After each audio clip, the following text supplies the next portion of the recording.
Hi, Miss Fola. I'm sorry. I'm so sorry. Can you hear me?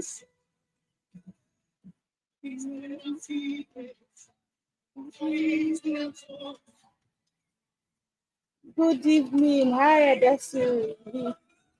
I'm so sorry, guys. I'm sorry. I'm sorry. Happy Easter Monday. Where are the others? If you're here, please drop your favorite emoji. If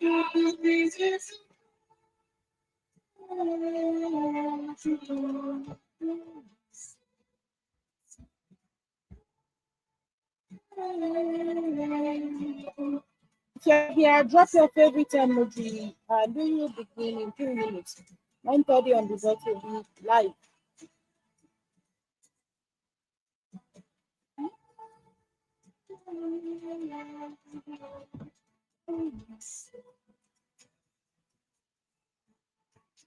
Hi, Laya. Welcome, ma'am. Good evening. Thank you so much for coming. I'm really very sorry.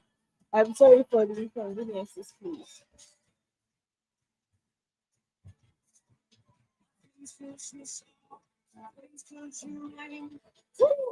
What a day.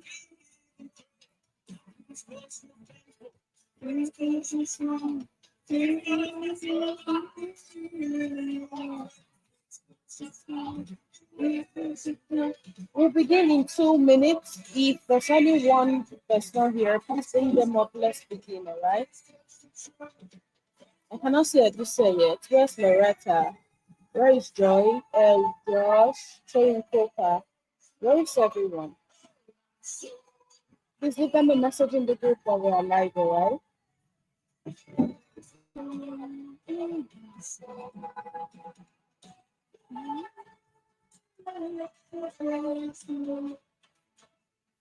Where is everybody? Come out, guys. Let's have some fun. 1 more minute and we'll go live.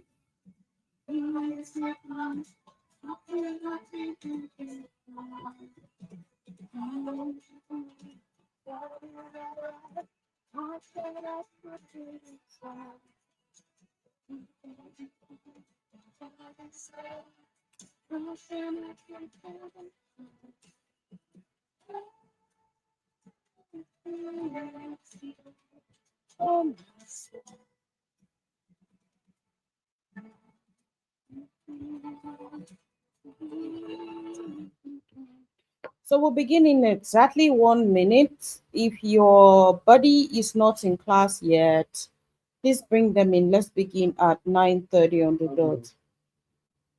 Where is my namesake? Loretta, are you here?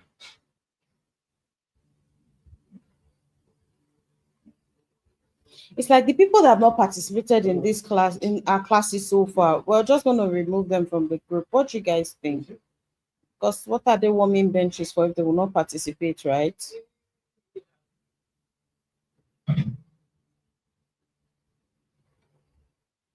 Miss Fala, are you here? Okay, it's 9:30 on the dot. We are just gonna go live.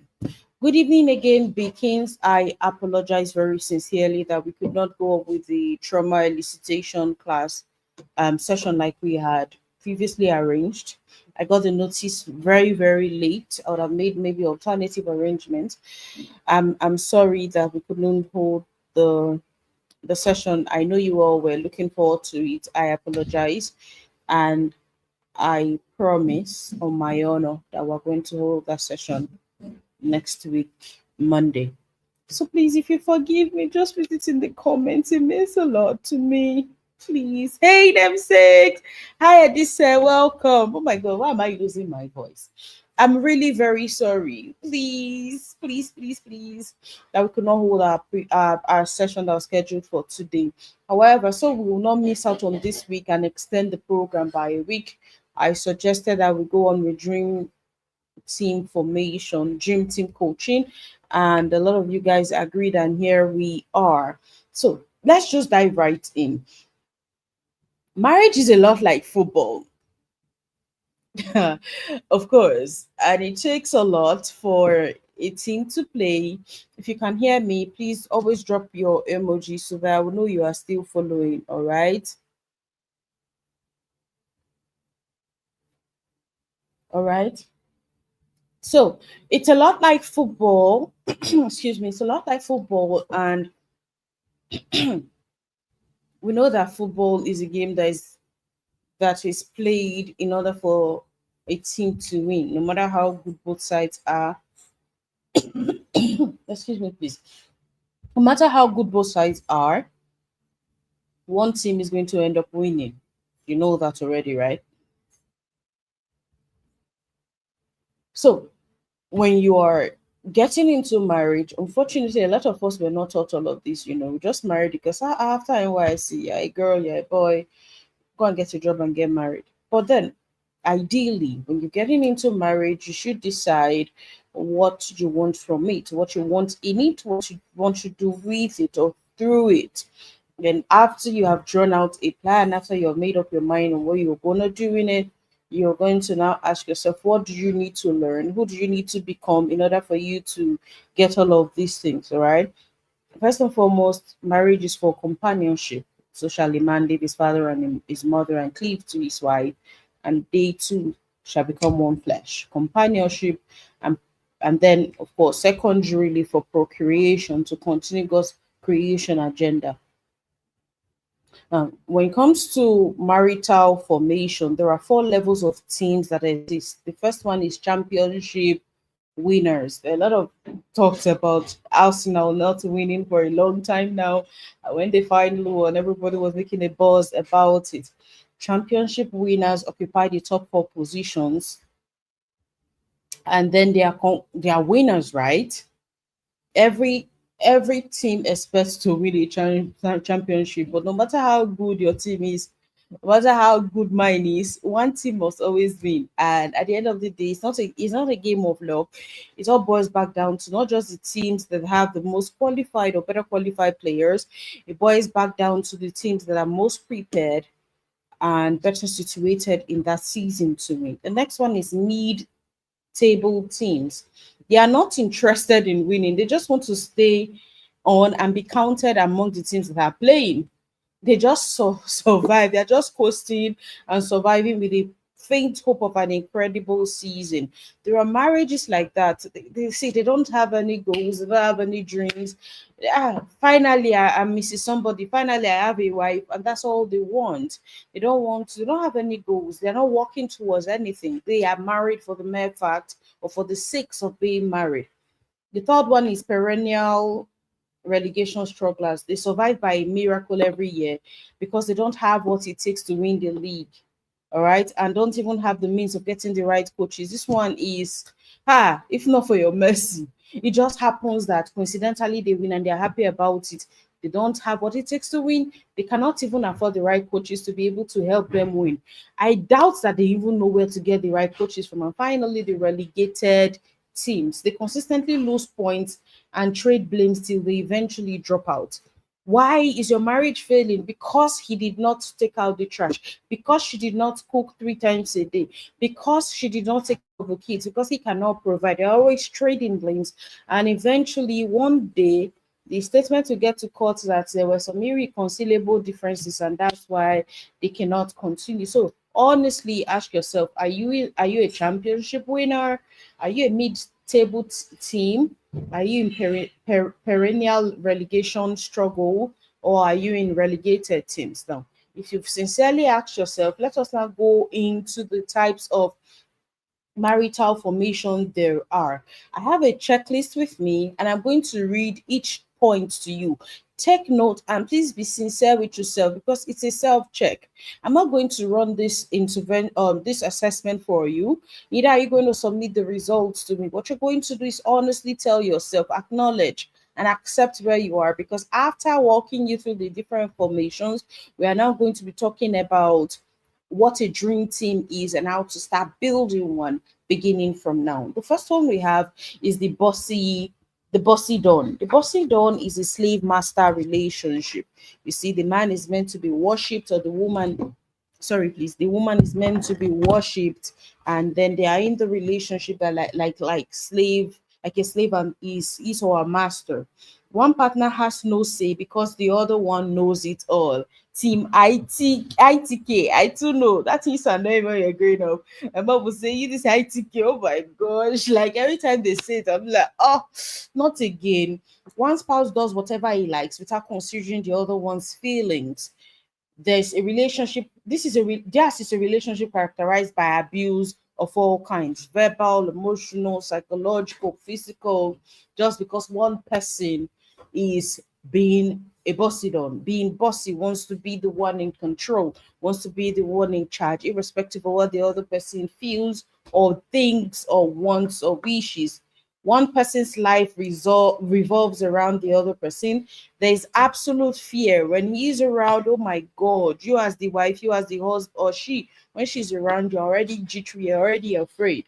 Emotional torture exists. Extramarital affairs abound, and unfaithfulness is hallmark. One partner becomes a matter. He or she is there because of the children, because of what the society will say, because he or she is a deacon or deaconess in the church. So if I leave, then what will the world say? So the person is hanging in there not because they still feel loved or want to be there, but because of fear of being judged or whatever other reason that they are looking for to remain there. Now, the things you should check now, the questions I'm going to ask you, they are to help you think about it really closely. What sort of marital formation do you have? Is it a bossy down formation? Number one, is your relationship characterized by threats? Are you being threatened all the time? If you misbehave, I'll take you back to your father's house. All sorts of threats, whatever they are. Are you scared of voicing your opinion? Is your partner physically or verbally abusive? Does your spouse say please or sorry in the relationship? Does your spouse flaunt his affairs to your face? I'm even cheating on you. What will you do about it? Will you leave? Especially from the guys to the ladies. If you leave now, how many children who will even look at you? Me, I'm a guy, I can marry anyone. That kind of thing, like without any shame. It's the audacity for me. Do you feel imprisoned? Do you have a say in the relationship? Does your spouse insult you in the public? You this idiot, you sit down there, what do you even know, moron? Will you keep quiet? Like all the sorts of demeaning derogatory. Sometimes it's not even actually saying you're a fool. It's don't you have sense? Is something wrong with your head? Those kinds of comments. Are you free to ask about your spouse's financial details? A lot of couples are married, they do not know jack about each other's finances. You see, ask yourself these questions, and if you are actually running a bossy down formation, don't worry. We will not tell you what it is. We're going to teach you how to go from there to building a dream team. Now, it is more about the journey than it is about the destination. You just have to tackle it. Remember, we talked about beliefs alignment before. During your debrief, we talked about your culture compatibility, your beliefs assessment. It means that there's a misalignment in your beliefs. You may want a certain thing, and he believes something else, or she believes something else, and that's why you gradually crawl into this space without even knowing it or being aware of it from the get-go. Why do you have that kind of relationship if that's indeed your formation? Number one is age disparity. The woman or the man is older than his or her spouse. This occurs when you marry a spouse who feels he is made. Like, okay, I have it all, I've arrived, I've made it. Probably he or she is richer than the other person. It happens when you marry a spoiled brat, wealthy upbringing. All these some of these rich people that just spoil their children, do not teach them accountability or any sense or iota of decency. Cultural mentality, especially here in Africa, where it's believed that the man is superior to the woman. That kind of formation may just be inevitable. Religious misinterpretation. The man is the head of the family as Christ is the head of the church. So he wants to exert dominance over the woman, and over time it becomes like a slave master relationship wherein she's meant to worship him or be at his beck and call and do all his whims and bow to all his whims and caprices. Then sex and or pregnancy as bait. There are some people who had to get married not because they were in love, but because the lady fell pregnant. It just so happened that pregnancy fell on her, and that's why they are here, right? She drank a lot of cold water, and she got pregnant, and of course they didn't want to just part ways like that, so they had to get married. The man now feels trapped and starts mistreating her because if not for the pregnancy, we will not even be here in the first place. What do you do? Number one, you concentrate on developing yourself. That is the only person you can change.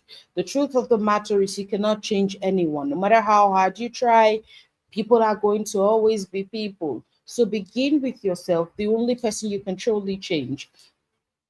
Number two, you have to excel in your field or something you are good at. That will give you a sense of worth, a sense of self, should I say self confidence, yes, so that you'll be able to even stand up and begin to take space or take your place in the marriage. Number three, discover what makes you happy and cultivate your esteem. If you're here and leaving is not an option, genuinely, sincerely, I am very, very, very pro marriage. I will do everything I can to make sure the marriage survives or works until, of course, it is life or death. I won't advise you to stay and die there, because what will happen to your children and your family when you die, right? And so if you absolutely need to be there and he or she does not want to get help, you can begin by just loving up on yourself because you deserve it. Stop expecting someone to come and take you out. Can you take yourself out? Stop expecting someone to come and do stuff for you. Can you do it yourself? The next one is get involved in a cause that benefits others. Just be busy, because when you are busy, you may not even have time to notice or feel certain emotions that will make you feel trapped or make you feel worthless.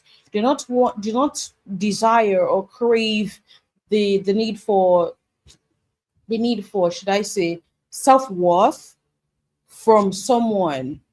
Find it in your own self, because if you keep depending on someone else to make you feel confident in yourself, to make you feel like you're valuable, guess what? When they say otherwise or act on the contrary, you're going to always look down on yourself and see yourself as very small. Join a support group. It's very important that you get help. Stop trying to carry the burden by yourself. Stop trying to hide it and wallow in shame. It's not your fault that you got there, but it will be your fault if you choose to remain there and do so silently. There are a lot of places you could go to for help these days. Sometimes there are even online platforms that you may not necessarily use your real identity. All right. If you need that much anonymity, you can actually go seek professional help. For us, we swear an oath when we get certified that we, of course, everything we have to deal with our client to be confidential, unless of course somebody's life is at stake or a criminal offense or something like that is on the line. Express your feelings in a situation he or she doesn't know about. All right, if you are joining a community and he's going to be there, she's going to be there, your spouse, I mean, you may not feel the freedom enough to be able to communicate how you're feeling. So you may want to be in communities where you can freely express yourself and be yourself. Separation in the face of domestic violence. I will not use, it's not me that will use my mouth to tell you to run away if your life is at stake, because there's nobody who's going to put a tombstone on your grave and say, she's the one that stayed at, of course, she became a martyr. She died as a result of violence. Run for your life if you have to. If he's refusing to get help, if help is out of question, please save yourself. All right, you deserve to live. The next one is the Tantis Romeo formation. This relationship is based on a need that hasn't been met. One party uses the other to achieve an ulterior motive that is not verbalized. The relationship tends towards abuse when the once vulnerable person gains strength. The moment she now starts watching podcasts, reading book, getting self-help and getting coached, the other person becomes haywire, gets abusive, gets to just start misbehaving because you are no longer under his thumb or her thumb. The one partner actively participates while there is limited participation from the other.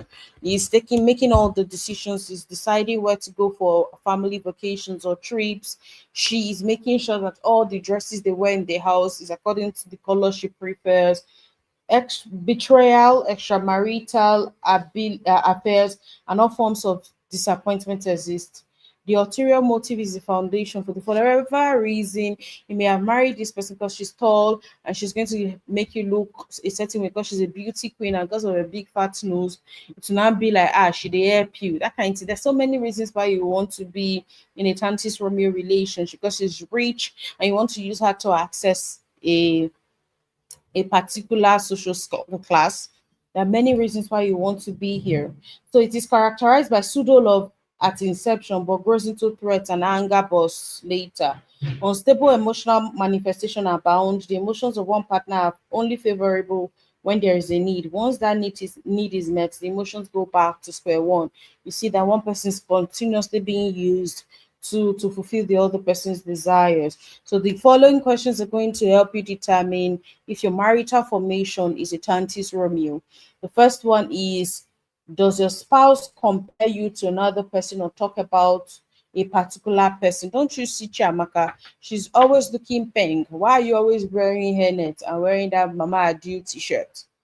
Was your spouse nice before the relationship, but the relation before the relationship but changed afterwards?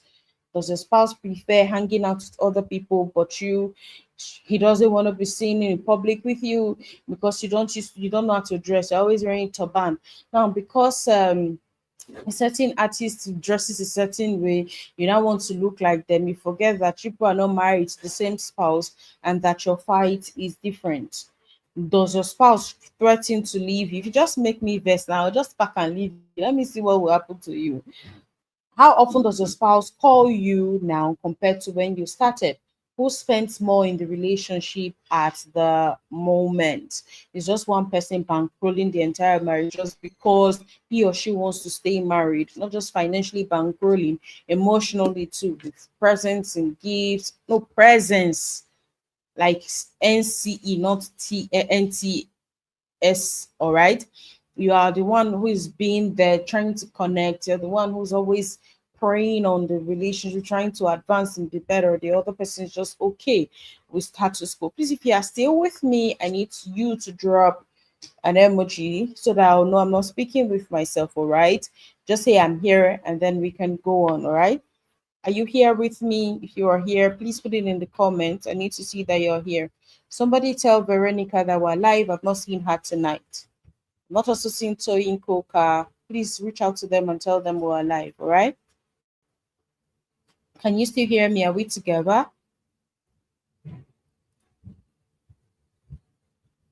Okay, let's proceed. Reasons why people get in. Thank you so much, Adisa. Delay or pressure to get married. You're getting older, especially here in Nigeria. This girl is getting towards 40 and everybody shouting, I see menopause, you see menopause, she get married. Emotional support, right?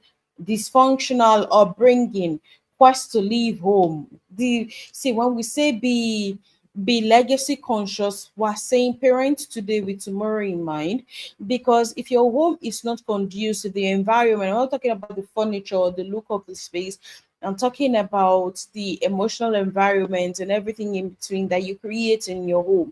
Your children will be anxious to leave. They don't mind even getting into abusive relationships just because they just want to get away, right? So please, whatever you do, try and be deliberate, try and be very, very cautious about the kind of home you're creating, the environment in which you're raising your children, because to shape the decisions they're going to make in the future. Abuse, if they are raised in an abusive home, they'll definitely want to run away, and getting married is one of the quickest way they think they can. So they will settle just for anyone. Childlessness is another reason why some people can maybe get into this relationship in the first place. Number one, what to do: dedicate some time in nurturing yourself. Do a reality check, like we've had money several times on this call. Be sincere with yourself. You don't have to show me the answers if you do not want to. It's not something you should publicize in the group. What marital formation do you have? So that when we go on to the dream team coaching, you will know how to get from where you are right now to building a formidable dream team. Refuse to be used by learning detachment. All right. If you do not expect anything, you will not be disappointed if you do not get it.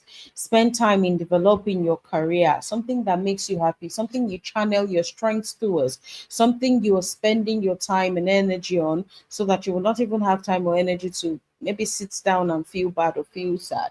Spend time with godly friends, friends that build you up, friends that pour into you, friends that help you strive towards becoming a better version of yourself, friends that actually hold space for you.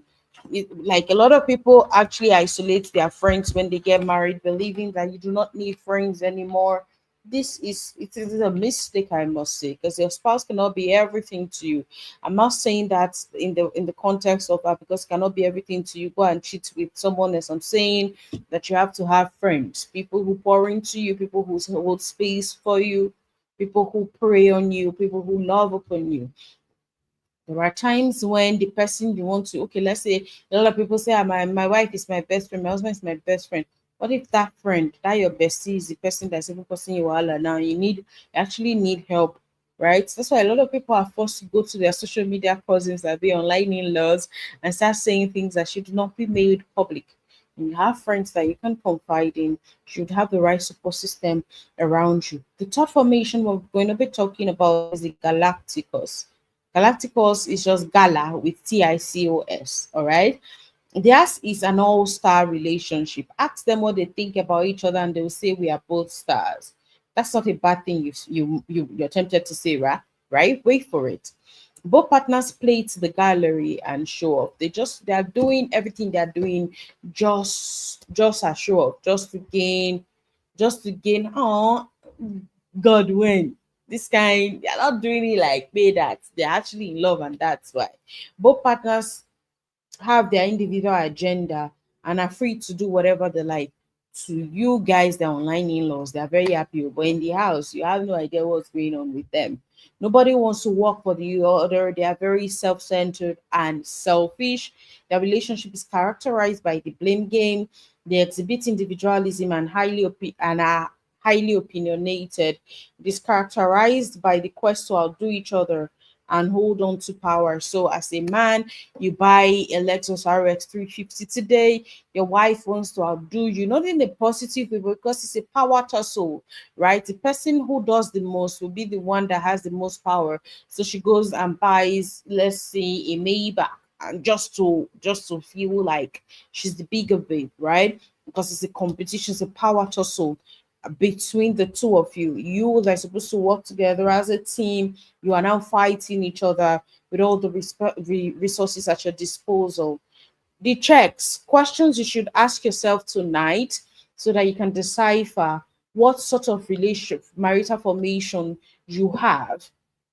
Number one, are the two of you from influential homes, or are you both highly placed in your careers? I am the director general in my office, and you are the boss chick. Our egos cannot even fit in the same room because one is so big that it would drown the other, and the other is going to inflate her ego so that you can be the bigger person. Is there a power tussle? Do you have different opinions over issues that no one wants to concede to the other?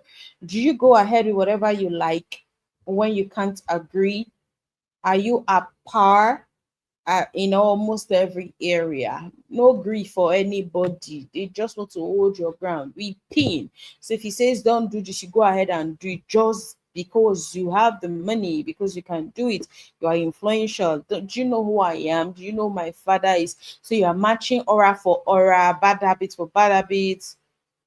Good riddance, right? Why how do people get into this formation? Arranged marriage, because this person wants to continue with his business relationship with that person. This one has a son, that one has a daughter. they arrange for them to get married, whether they have love or not. So they are married for duty and they don't care about each other. So of course we'll flaunt our father's wealth now, that kind of thing. Number two is upbringing, how they were raised. Upbringing, you see, we keep saying it. It forms the bricks and mortars of your children's life. Now that they are kids and when they even grow up themselves and become parents or spouses. Upbringing, how were these children raised? Were they raised to be self-centered? Were they raised to be loving? Were they raised to take care of their spouses? Do they have enough love to give in the first place, or have they so loved things that they don't have love left for human beings? Celebrity syndrome. Do you know who I am? Do you know who my father is? Blinded association. They share same career or profession but have no humility. Now some people grow up with on their career led ladders rather, and because we are both high there, we have gotten to the zenith of the pinnacle of our career. We do not have humility anymore, so we'll carry that arrogance, that pride, that puffed up behavior and bring it to the home.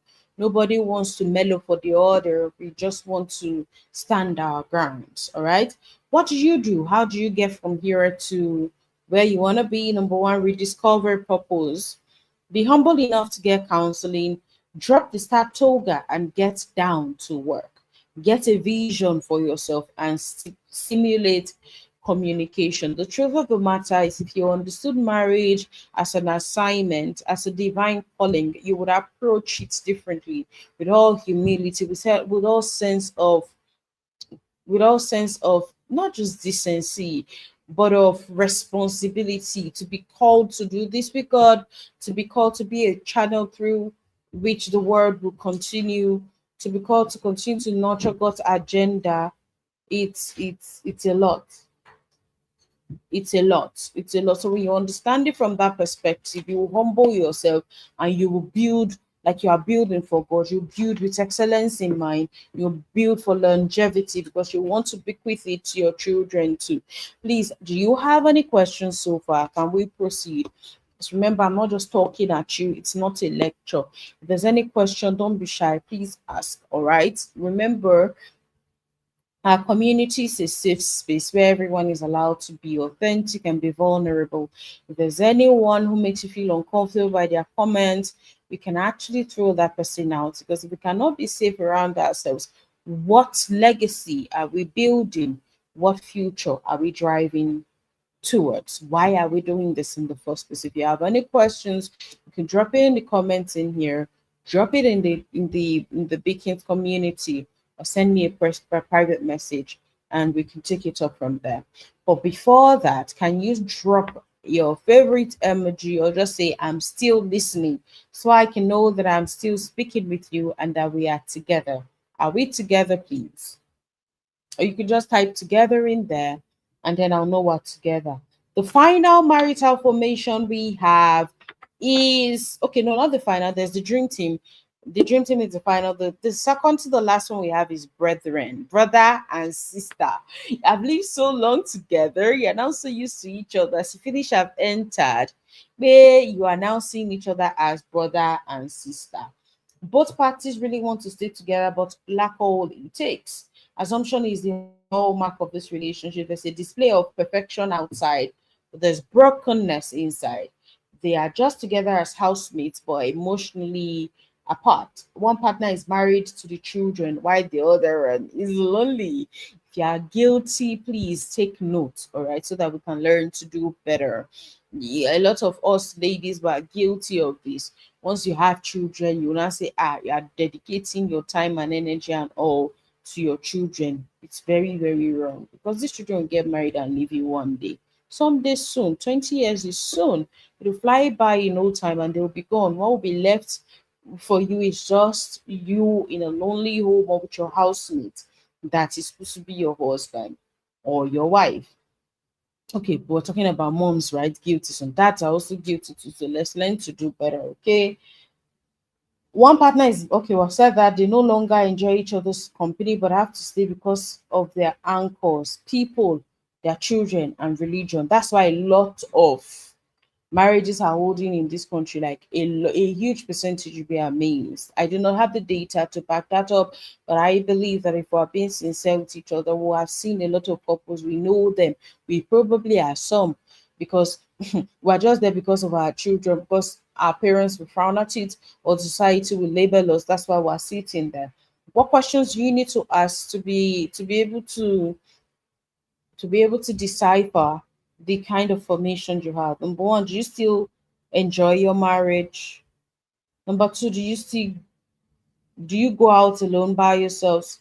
Is communication effective? If you don't have to worry about what people will say, will you remain in the marriage? Is your marriage exactly what people perceive? Why do you get into the brethren marital formation? Religious overcommitment is one of such reasons. All right, troubleshoot the time they spend together compared to the time they spend on religious activities. At the end of the day, you are in church more than you are in your marital home. You spend time with your pastor doing church related activities, or in with the choir or other societies or workers group you belong with or unit, than you even do in your home. Ill preparation, assumption, ignorance, stubbornness. Chiamaka. Stubbornness is the reason why a lot of people go in. You know that it's not going to work, but you have told your father that you believe that it must work, so you are still getting in. At the end of the day, when it starts to happen, you start crying. Well, number one, build friendship, learn the art of communication, get a vision and purpose, sit down and chart a new cause, start open and royalty day, seek counseling. What day of the week will you both spend together? Doing what? You can define all of that. Put systems in place. We always say it, you do not rise to the level of your goals, you fall to the level of your systems. What systems have you put in place to ensure that your love or your marriage remains evergreen?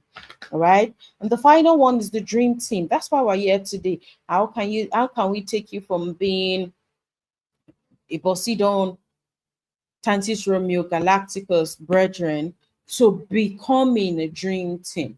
Now, it's while it is not your fault that you were in these other formations before, it will definitely be your fault if you choose to remain there. In the dream team, they've been through storms but are now winning. They complement and work for each other.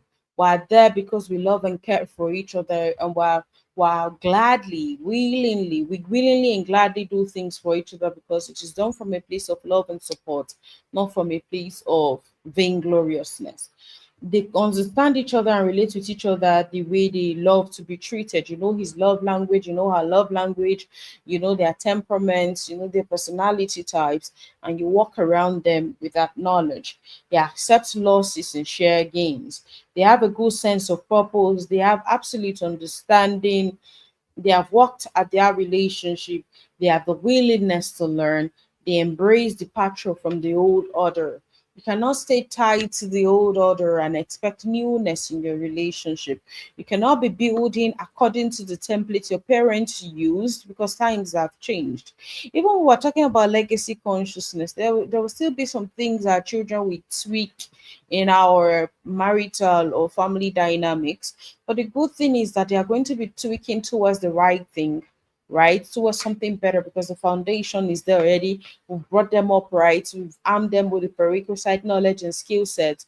So it's definitely going to be precept upon precept, getting better each and every single time.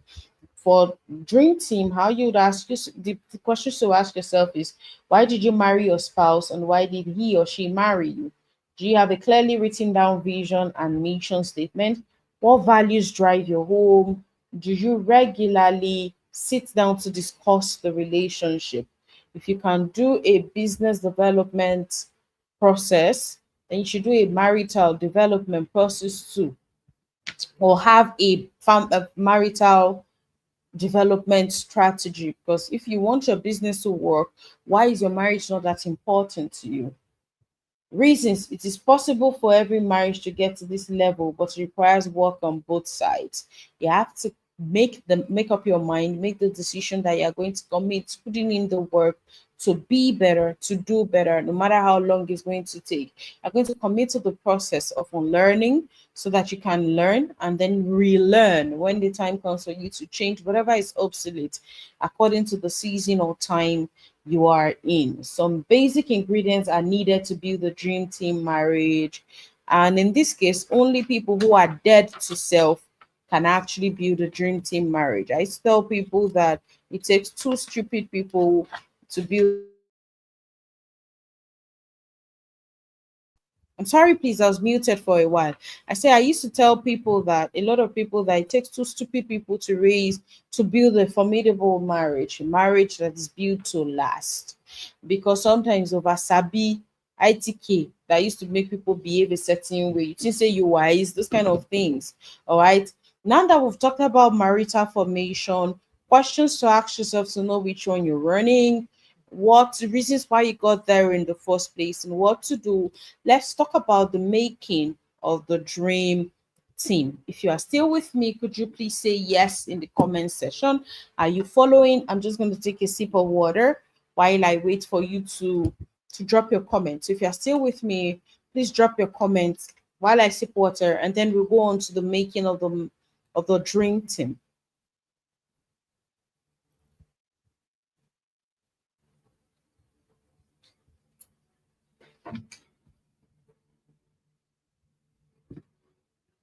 Are you there? Thank you, Adesiri. Layo, thank you. Thank you. So let's go on. Let's go on. The making of the dream team.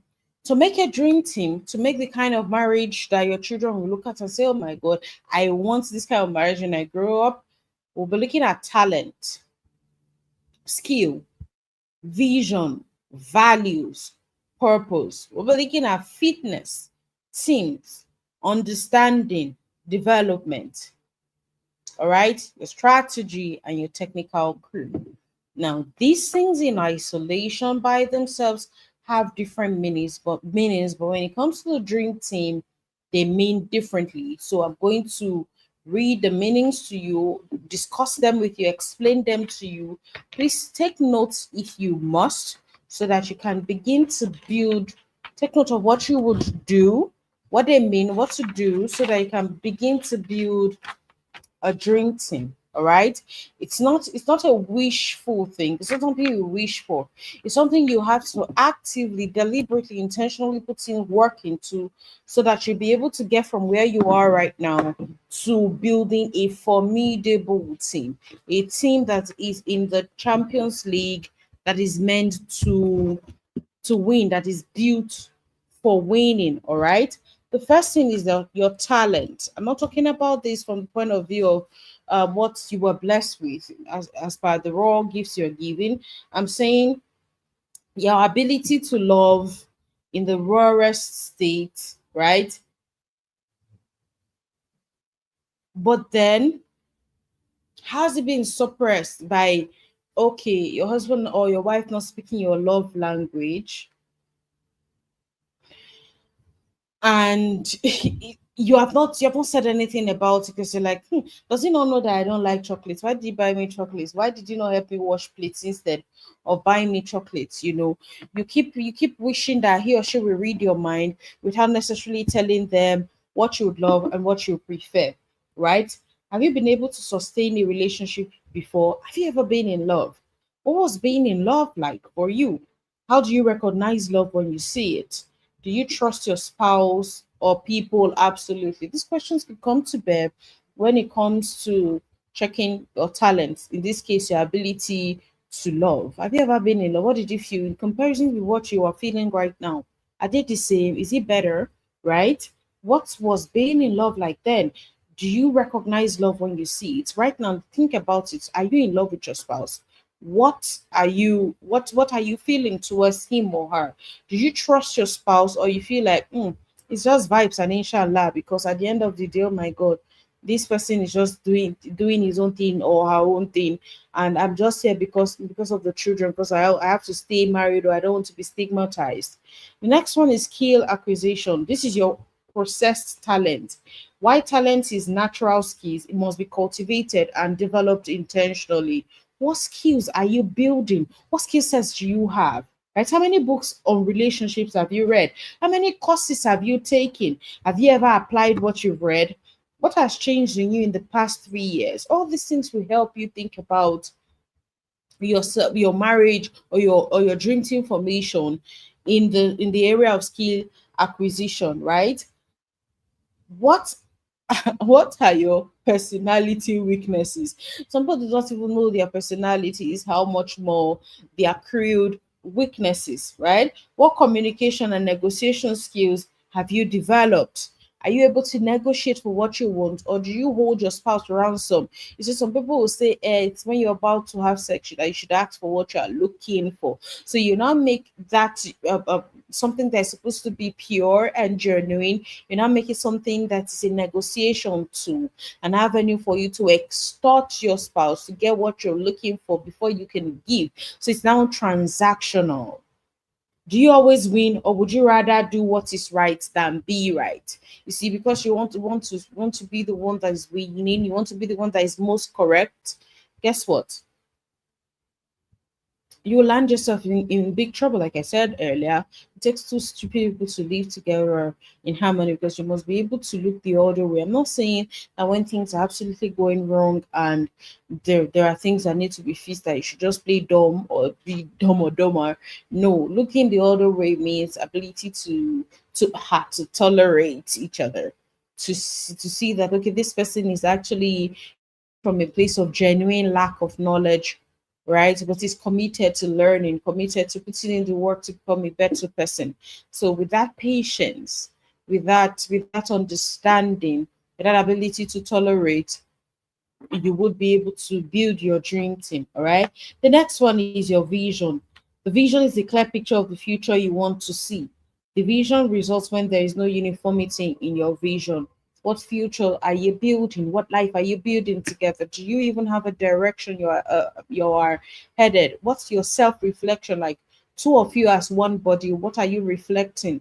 What are you dreaming about? Oh, when the kids get older and they've left, we'll travel to Puerto Rico, we'll go to Mexico, we'll eat tacos and pizza, and go to Italy for pasta. What are you dreaming about? Because dreaming gives you hope. Hope makes you want to fight. It also makes you want to stay in the game. What are you building towards? You must have that anchor, something that keeps you tethered. You definitely must have a vision, because the Holy Book says that without a vision, or because of lack of vision, my people perish, right? What type of marriage do you want to build? Is it known to the two of you? Don't just think about it in your mind. Does your spouse know that that's what you are looking to have? Have you written this vision down? Write the vision down, says the book of Habakkuk.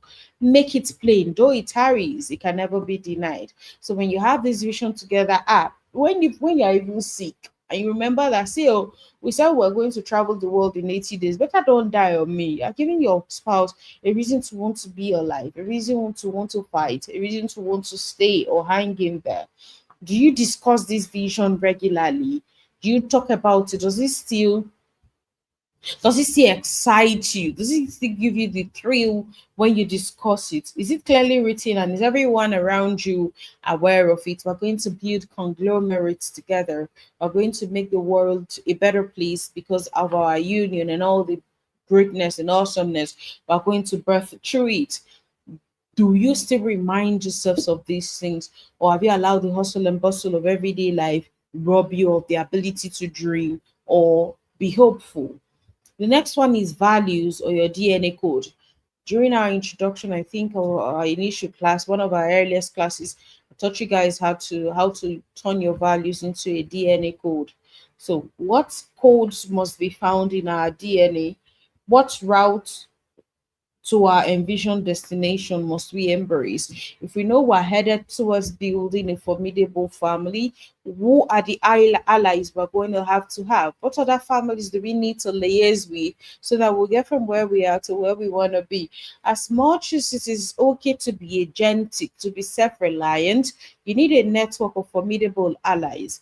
The United States is revered, is strong because of her allies. No country can live in isolation. Stop building your home in isolation. You must project yourself as a formidable nation, one that deserves to be rallied around, one that deserves to to be loved upon, one everybody wants to attach themselves with. And by all means, be stingy with your presence, protect your oil.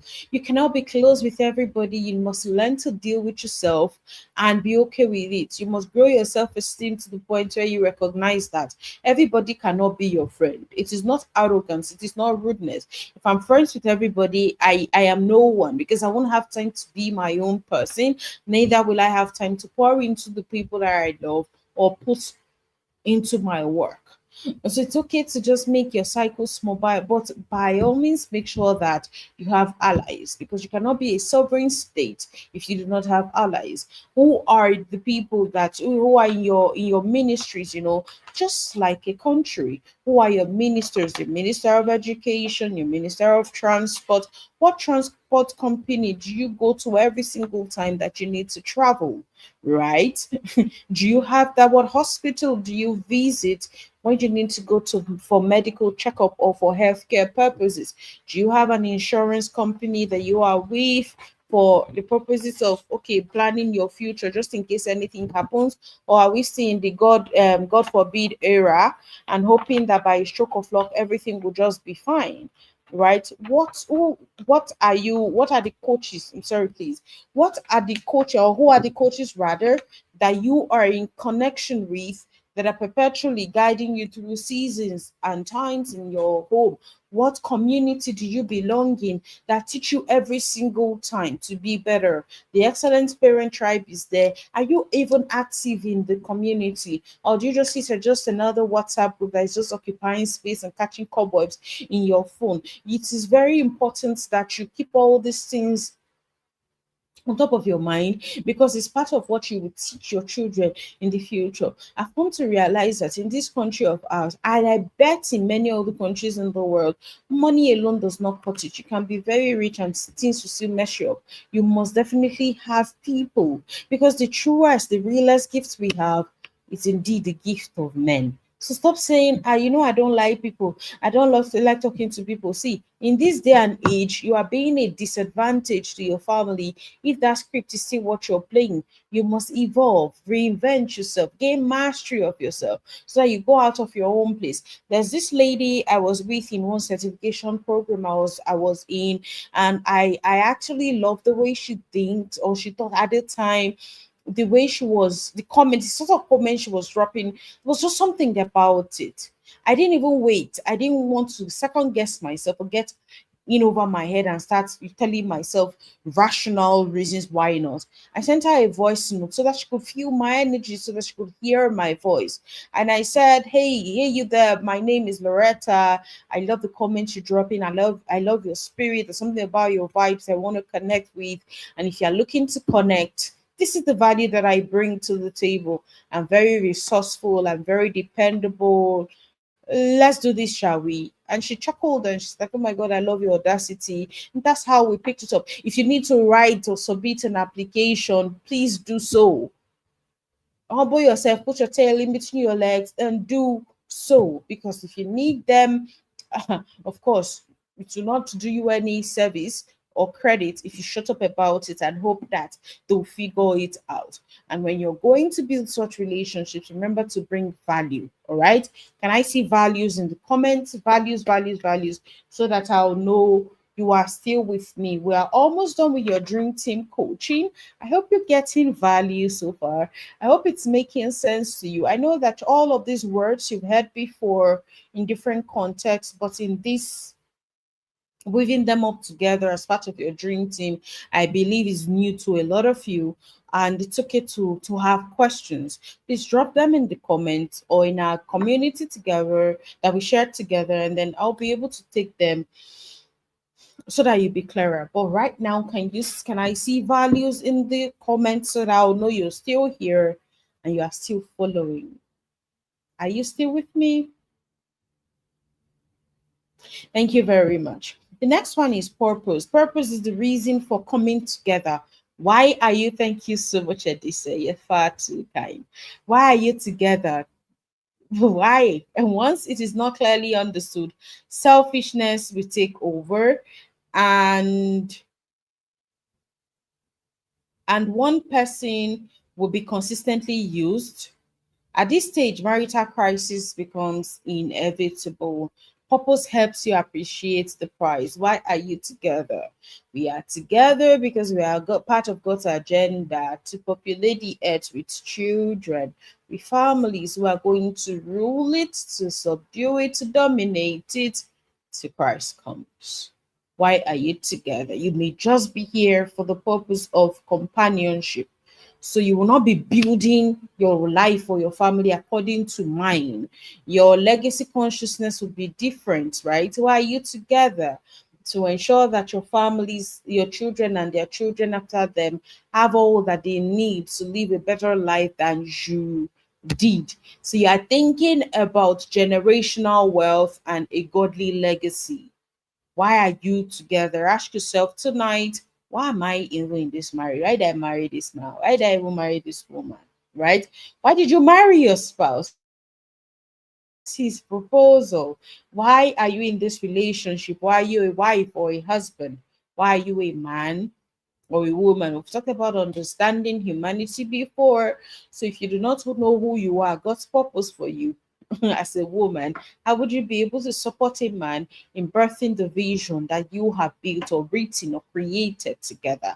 The next tool you need to create your dream team is fitness. What daily routine must you embrace to keep your marriage in shape? If you exercise your body, if you exercise your mind, why don't you exercise your marriage? Do you have a marital gym that you go to so that you can build the muscles of your marriage? Do you feed it with junk food or is it healthy? Like, do you feed it with healthy food? So if you look at your marriage from the point of view of a body that deserves nourishing, that deserves hydration, that deserves fitness, that deserves wellness and wholesomeness and well-being, the way you approach it will be a lot different. What daily routines must you embrace to keep your marriage in shape? What shape do you want it? A lot of people, they have this obese marriage, and marriage is suffering from obesity. Do you need to work it out so that you be fit? What games do you even need to play? Sometimes you go to the gym and you're not getting results, but you start to run or walk 10,000 steps a day and you begin to see results. In my case, I had to stop going to the gym altogether and playing lawn tennis a couple of days in a week, and that gave me so much more joy. And I'm getting towards where I'm heading to. So you must understand that you're not set. Nothing is ever set on stone. As far as you're a human being, you can continue to grow and continue to evolve. You can continue to be and do better. What has kept your marriage going? What gets your spouse upset? We talked about this when we we're doing your debrief. We're talking about your personalities, right? Who's your spouse? Do you understand them to the point where you understand when they're angry, like their facial expressions? You know what pisses them off? What must I do regularly or daily to keep our relationship? If you have a plant and you're not watering it, to die over time. If you put it where the sun is too hot, it will scorch it. If you put it where there's no sunlight, of course, photosynthesis, your plants will definitely not have the nutrients that it needs. So it's not like the three you see the three little piggies now, Goldilocks and the three bears. Yes, right. It's not hot, it's not too hot, it's not too cold, it is just right. Right. So what must I do regularly to keep my marriage or keep our relationship? What are my interests and aspirations? Do they align with our marital vision? Is my ambition getting in the way of the time or attention I put into my marriage? What are the interests and aspirations of my spouse? We can now say that we're interested in nurturing our marriage, and we're both taking on job roles that keep us away from each other. You go to work at 7 and you're not back by 10, and you do that Monday through to Saturday. What will happen is that your relationship will suffer, and you do not get the nutrients that you need to be fit, to be healthy. All right. Team spirit is the next one. What may hurt, we may hurt ourselves, but must not stand in the way of our purpose. We forgive because of what we must achieve. This keeps the team together. What's your conflict resolution plan? What negotiations do you have? Negotiation skills? How are your communication skills? What is your peace plan? And that we are angry does not mean we'll go to bed angry. But I'm angry with you does not mean that I will not feed you that day. What plans do you have? Because see, it's not just enough to say we'll go do all right. You must have systems in place to ensure that when these things happen, when you're in an emotional rut, you are not thinking clearly. It is these systems you now fall towards by default that help you glide or navigate that situation, so that when you now get back into your senses and can think, things never already spoil. What are our hot indicators or registers? Is there a word you can say, a safe word to show your husband that you don't vex the como? For me, silence. Once you start talking on and I just sit down and I'm quiet, just know that you're pushing a button. So you will have to either double back, or I'll walk away. Way like many years ago, way back, I told my husband that if I ever walk out to you, it's not because I'm being disrespectful. It's because I respect and love you so much that I don't want to say something I will regret. So let me walk away. When I calm down, we can come back and talk about whatever it is. So we've had that set up already. So even his mom knows. She said it one day when you're talking to Laurie and she automatically keeps quiet, just back off. She's already getting angry because I will not say anything. I don't think I'm sorry about it, because if I start talking and to say this person is rude, so I'll just keep quiet and be looking at you. Or most I'll say is or it is well. When I say when I act in that manner or say those things, they already are getting the clue, the hunch that it's time to back off. All right. So what is your hot indicator or register? When is your open day? Open day is when you can come together and say, oh, that thing you did last week, me, I did not like it. You actually offended me. Can you just not do it again? Do you understand? There has to be a day, because if you're not ironing things out, if you're always sweeping things under the carpet, one day it will be too high and you can trip and fall, right? Understanding is the next one. This is probably the most important constituent of a dream team. It simply means good judgment that is based on knowledge. It also refers to the ability to read your teammate, right? To read your teammate with understanding. Every marriage can experience bliss because you and your spouse have good judgment about each other. Like I said, when I say I'll keep quiet, my husband already knows that water don't be boil, more cook water for fire. Do you understand? What do I understand about my spouse's personality and love language? When and how do I bring up issues? It's not when he's hungry and come back from work, you not come and say, oh, there's no Maggie in the pantry, or there's no agbalumo seed in the agbalumo. No, you need to learn. There's a protocol to asking the yes the way that you would be guaranteed a yes. Learn to ask well, know when to ask, and most importantly, know how to ask. And of course, know what to ask for too, because if you're asking stone for water now, it does not have it to not be able to give you. You're asking goat for light skin. Does goat have light skin to give you? Of course not. When and how do I bring up issues? How best does my spouse want conflict resolved? Some people may just want to stew in their hurt for a few days, then they'll come around and you people can iron things out.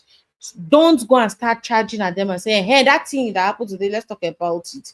You'll be wearing them out. Some people will want to talk about it. Let's just say it as it hot, depending on your spouse, depending on their temperaments, depending on their personalities, depending on the way they learn.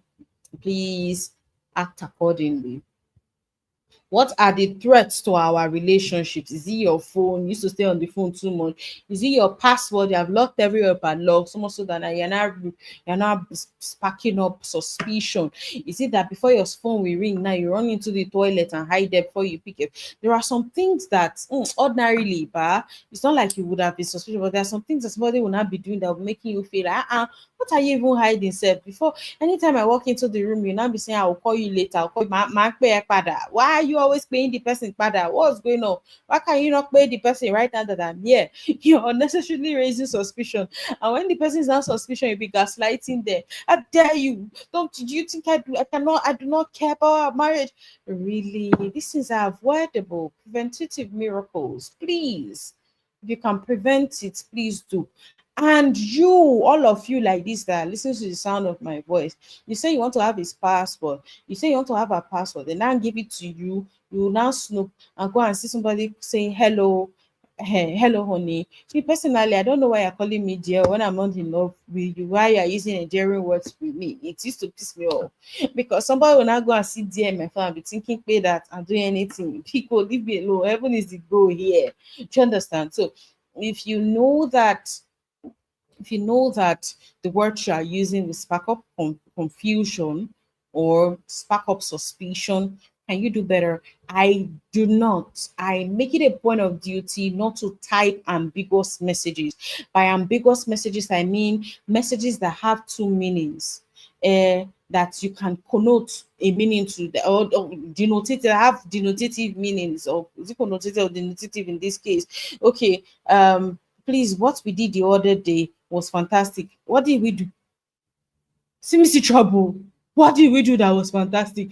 Help me ask. What did we do that was fantastic? Or where we went to the other day was cool. I not go anywhere with you. I would rather say the party held for senior staff.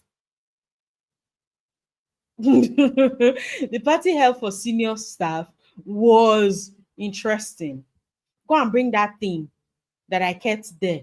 I don't know the thing that you kept where. Can you speak the language that is clear so that understanding is possible? You know, accountability is key. In the Excellent Parent Tribe, the other day, we posted a video about someone who said he gave access to his wife to view everything, or they have that a relationship, or they have that arrangement. If it works for you that way, it's all right. Another person came up in the community and said, I actually did that too. My wife started asking me questions that I did not have answers to. You see, it's always a case of the man want the story of the donkey and the boy and the father. The father and the donkey the three of them were going out one day. The father and the son were riding on the donkey, and people were talking. Hey, these two of you want to kill this donkey? The man came down, put his son, and was walking. Of course, because he's older and has more stamina. People still came again and say, "Ah, you are a foolish man. How can your small son be riding on the donkey and then you are trekking?" He brought down the son and sat on the donkey, and they said, "Ha, you're such a wicked father. As small as this boy is, you're allowing him trek while you're sitting on the donkey." Oh my God. Guess what? The two of them were now walking. In fact, the donkey, the man, and the son were walking. Excuse me. And people were now saying, how stupid are you? You have a donkey and you people are trekking. Guess what? The man just carried the donkey and dumped it somewhere and they started trekking. Oh, foolish man. You mean you left your donkey and you're trekking? And at the end of the day, don't on them that no matter what you do, people will still talk. Just do you. If your heart is clean, if you're doing the right thing by if you're doing right by yourself and living according to the laws, and you are honoring your marriage or marital vows and your hands are clean, just do you. But then be in agreement because you are a team now, or you're trying to build a dream team. And if for any reason your spouse decides to keep his business or her business, their business, please respect their boundaries and mind your own business. Because I believe that the Holy Spirit, the giver of all truth, will lead you towards the truth that you are looking for. Because indeed, what you are seeking for is seeking you right back. So focus on building a formidable relationship depending on your religion. This is not a play for you to come and join mine. I'm not going to ever tell you that. That's not why we are here. So just have faith. All right. Have faith in the greater good. Thank you, Lord Jesus, for reminding me of this point. People of God, if you don't want a bad marriage, stop watching other people's bad marriage posts. Have you seen that a lot of good marriages do not trend? You can't even find, in fact, 1 out of 10 posts is what you'll find about good marriages. Mute them, put uninterested, keep filtering, keep telling people to stop sending you stuff, because whatever you feed the mind is what is going to continue to live on. You do not rise to the level of your faith in this case, you rise to the level of your thinking, because if your thinking is faulty, you will live in fear, not in faith. Let's move on, shall we? What do I understand our individual differences? How do I communicate? Cannot be communicating with bombastic side and say I did not say anything and your eye said something. Chamaka, Achalugo, your eye said something. You cannot be communicating in sarcasm, because I beg, for every glass there can maybe be a close, How do I pass clues the way I want, or the way my spouse loves to receive the clue? It's not about but I said it now. Is it the way he loves to learn? Is it the way he loves to receive it? Is it the way he's most comfortable with? Right? What are my love languages? How do I want to receive love? Right? If he speaks my language, if he continues to speak my language, guess what? We'll warm up to each other more. We'll be nurturing each other, we'll be pouring into each other, and progress will be inevitable. Continuous development, reinvention. The Lori brand is running a reinvention and self mastery program. It is certifiable, meaning you can be a certified coach and train people using our framework. You can also take the course yourself and, of course, use whatever you're learning on yourself. For now, we deployed the first batch the same week we did with this one. We're still running the beta testing. So from July, we'll be going live fully after tweaking everything. So you are free to come and join. And because you are coming from here, because I've got so much love for you, I'll be giving you a healthy discount. Whether you want to take the program to be a certified practitioner or coach, or whether you want to interact with the program just to go from where you are right now to a place of self mastery, you will be welcome. Continuous development is very, very important.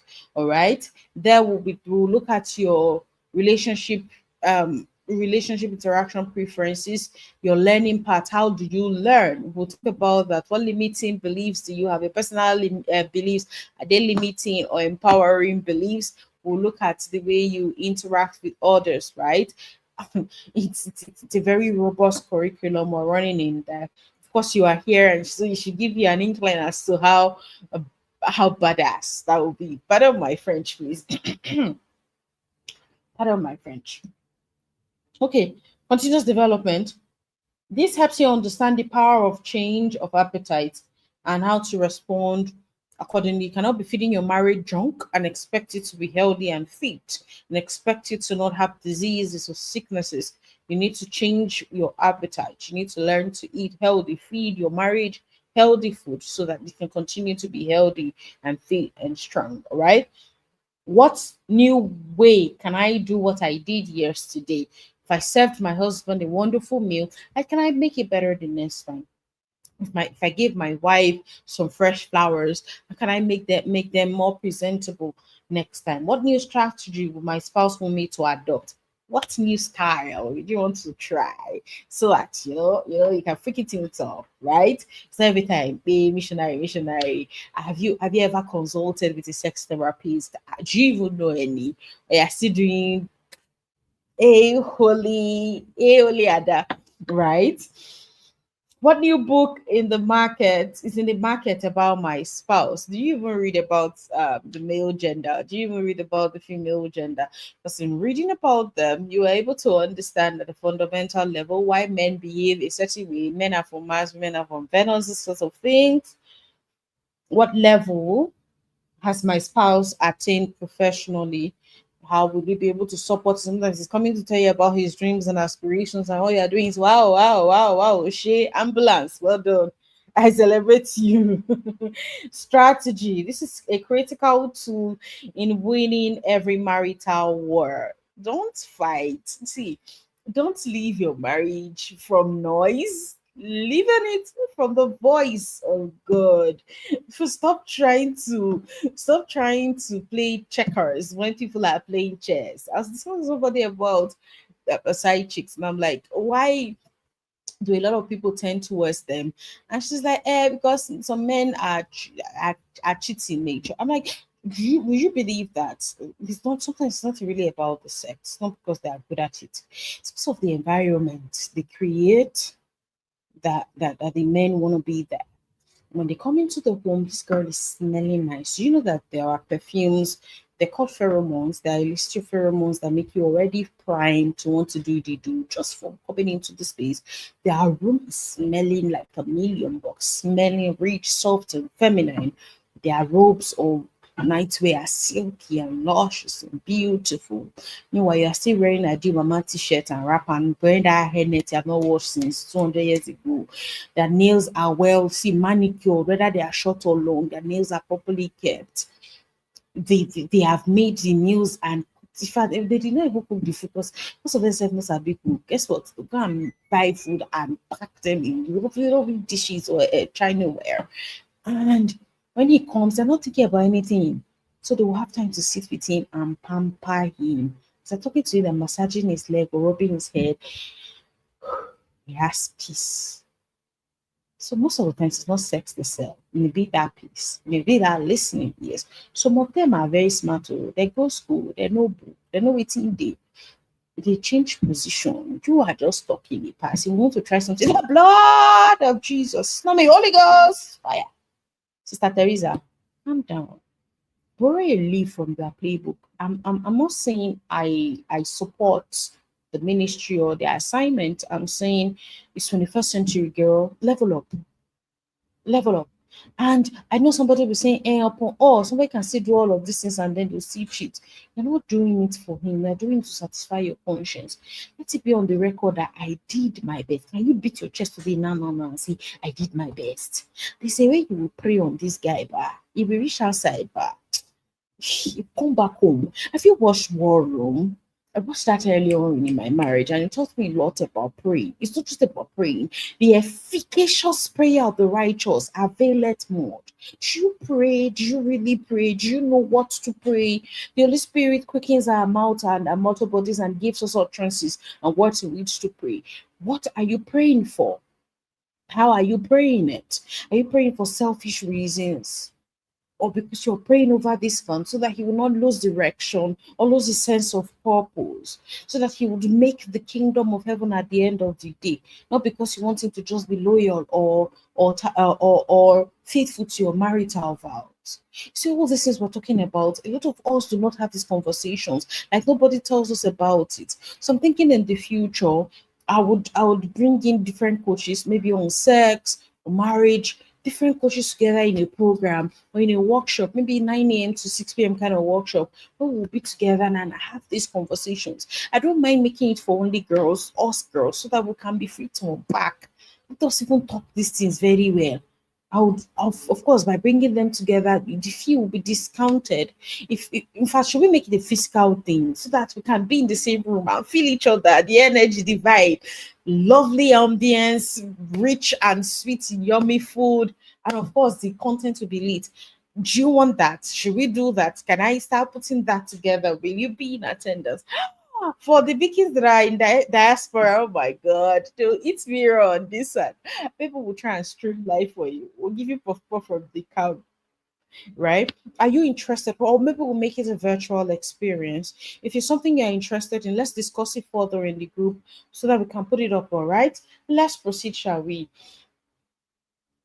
All right. We've talked about continuous development and reinvention, your strategy, right?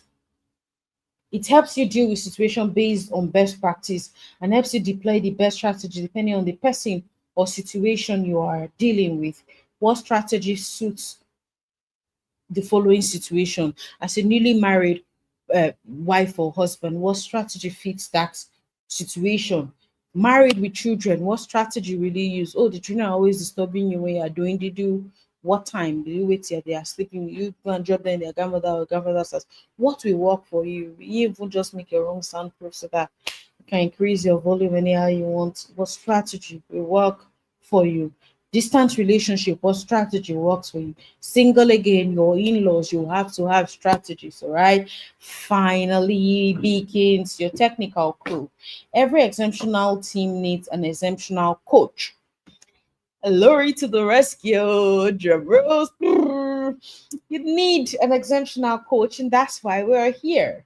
All right. It can, I must be honest with, right? No, you are safe with me. I got you.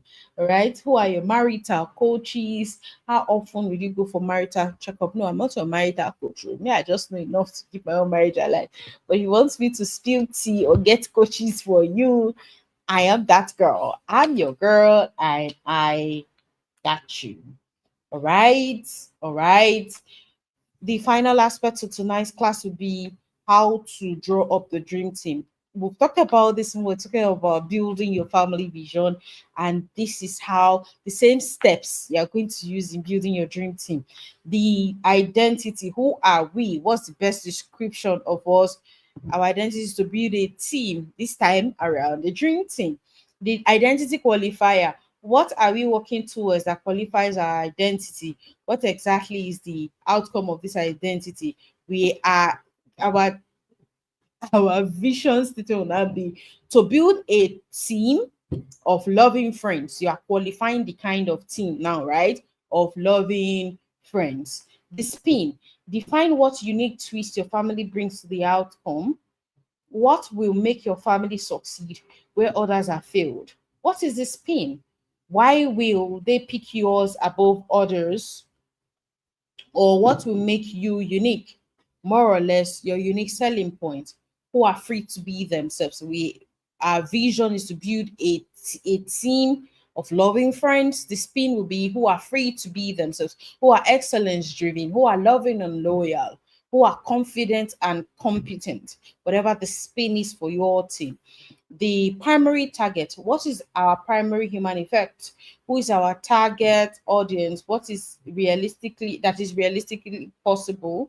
Ensure it is not vague or unrealistic, even though it should be audacious. Who is the primary target of who we become, and how does it affect them? To build a team of loving friends, of loyal friends, who are free to be themselves, who are free to love unapologetically, right? Raising other winning families. Because when you're modeling this confidence, you are by extension raising other families. You rise by lifting others. As you raise them, they would you would rise higher too. The ultimate effect is the fifth step. What is our secondary human possibility? If the primary effect reproduces our effect and how it connects to humanity, people must be able to conjure up a solid mental image so they can associate with it. Who is the secondary target of who we become? The society, the world, the nation at large, right? So your vision statement for your dream team will now be to build a team of loving friends who are free to be themselves, raising other winning families, transforming the society. That's your vision statement for your marriage. Everything you do after you have created this statement will be based on the identity, the qualifier, the spin, the primary target, and the ultimate effect. That ultimate effect, the primary target, and the ultimate effect will be part of your lasting legacy. Begins tonight. We've talked about your dream team formation, your dream team coaching. We've talked about marital formation. We've talked about you being, of course, what else we want if not to win in the championships, right? We've talked about the marital formation. We talked about Tantis Romeo, the Galacticos. We talked about the Bossy Dom. We talked about the Brethren, and we'll talk about the Dream Team. Talk about the part aspects of the Dream Team that are very important: your talent, your skill acquisition, your reinvention, and everything in between. I hope you got value from tonight's class. I apologize very sincerely again that we could not do your trauma elucidation and healing tonight, and promise that next week we'll get right on it. Did you get value? Can I see yes in the comments? Tell me what parts of it resonated the most, or did you resonate most with? What are you taking home from this session tonight? How can I serve you better? Thank you so much for doing this with me. I'm waiting for your questions. Questions, suggestions, observations while I sip my water.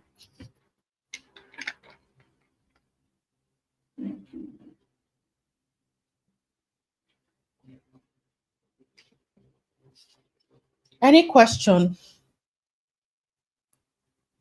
If you do not have questions, can I go be myself? Can I go be by myself? Can we call it a night? No questions?